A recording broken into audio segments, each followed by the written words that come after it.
আসসালামু আলাইকুম। ডাক্তার হাসান বন্না আলামিন বলছিলাম, হোমিওপ্যাথিক ফিজিশিয়ান। আজকে আমরা আলোচনা করব নাকের পলিপাসের ক্ষেত্রে বহুল ব্যবহৃত একটা হোমিওপ্যাথিক মেডিসিন ফসফরাস। সাধারণত ফসফরাস মেডিসিনটা কনস্টিটিউশনাল একটা মেডিসিন।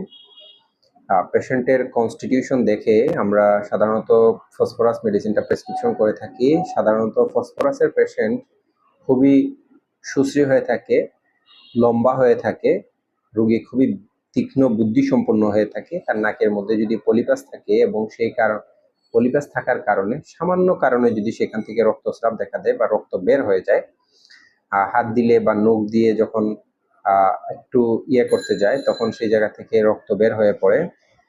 সেই ক্ষেত্রে আপনারা ফসফরাসকে মনে রাখতে পারেন। অবশ্যই কনস্টিটিউশনাল মেডিসিন যেহেতু ঘাটনিক লক্ষণগুলা দেখার চেষ্টা করবেন।